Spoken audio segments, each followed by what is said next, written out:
राधे राधे। अभी हम आए हुए हैं बिहार में, और बिहार में ज़िला मुंगेर में तारापुर एक जगह है, और तारापुर में आगामी 30 अक्टूबर से बाल व्यास धीरेन्द्र जी महाराज का भागवत कथा आयोजित होना है।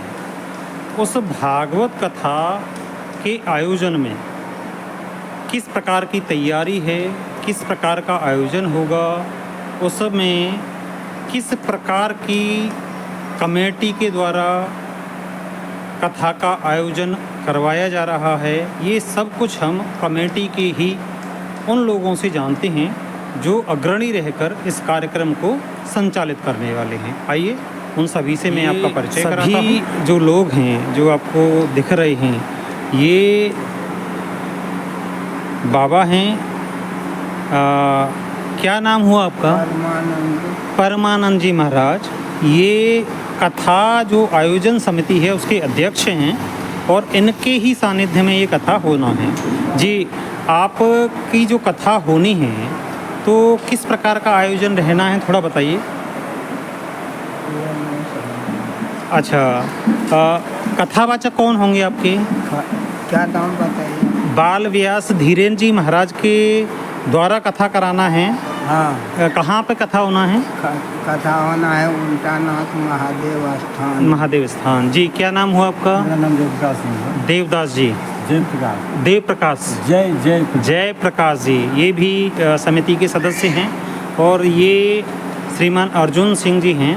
अर्जुन जी, ये बताइए, आपके यहाँ पर कथा का आयोजन किया जाना है। जी। तो आयोजन जो हो रहा है उसकी क्या तैयारी है?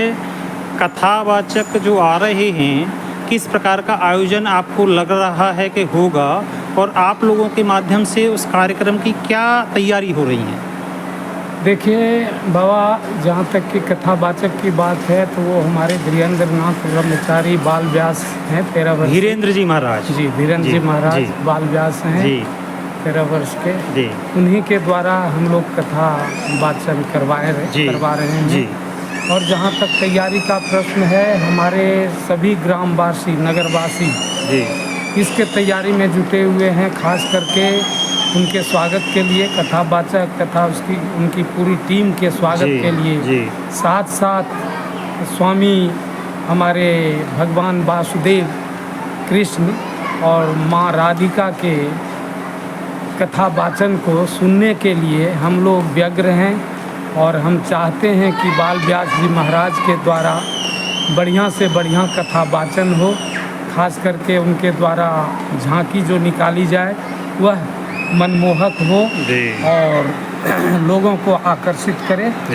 इतना ही नहीं, मैं चाहता हूँ कि कथावाचक के द्वारा बाल व्यास जी के मुखारबिंद से हमारे स्वामी पथिक जी महाराज एवं नागा निरंकारी जी महाराज के बारे में कथावाचन के दौरान उनके आदर्श वाक्यों को सुनाया जाए। जी। और हम लोग काफ़ी व्यग्र हैं कथावाचन के लिए, और हमारी तैयारी पूर्ण रूपेण चल रही है।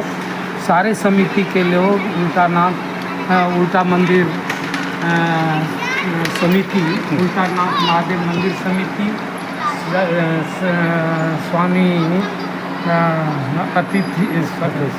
स्वामी पथिक जी महाराज समिति के सदस्यों के द्वारा, साथ ही साथ शिवरात्रि समिति के सदस्यों को लेकर के एक मिला जुला कमेटी हम लोग निर्माण कर रहे हैं, जो कि इस कथा वाचन कार्यक्रम को जो है भागवत सप्ताह के रूप में हम लोग मनाने की तैयारी कर रहे हैं। जी।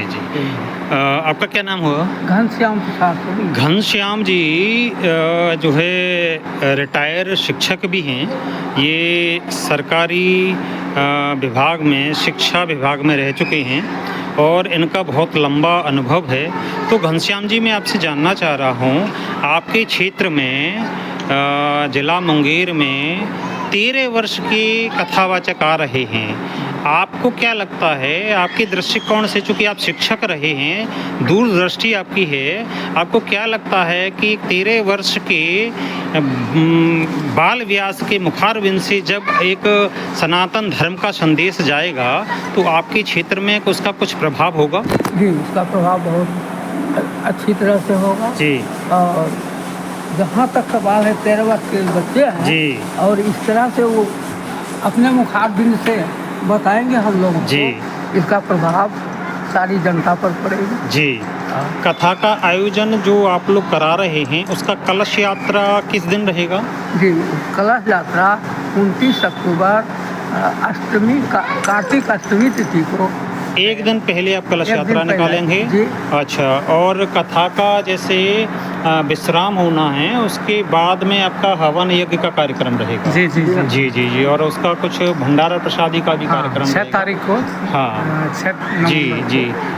तो कुल मिलाकर कहा जा सकता है कि आगामी जो कथा है जो 29 अक्टूबर को इनके द्वारा कलश यात्रा निकाला जाना है, 30 अक्टूबर से कथा का प्रारंभ होगा, 5 नवंबर को कथा का विश्राम होगा और 6 नवंबर को पूर्ण आहुति के साथ प्रसाद वितरण के साथ कथा का पूर्ण विश्राम हो जाएगा।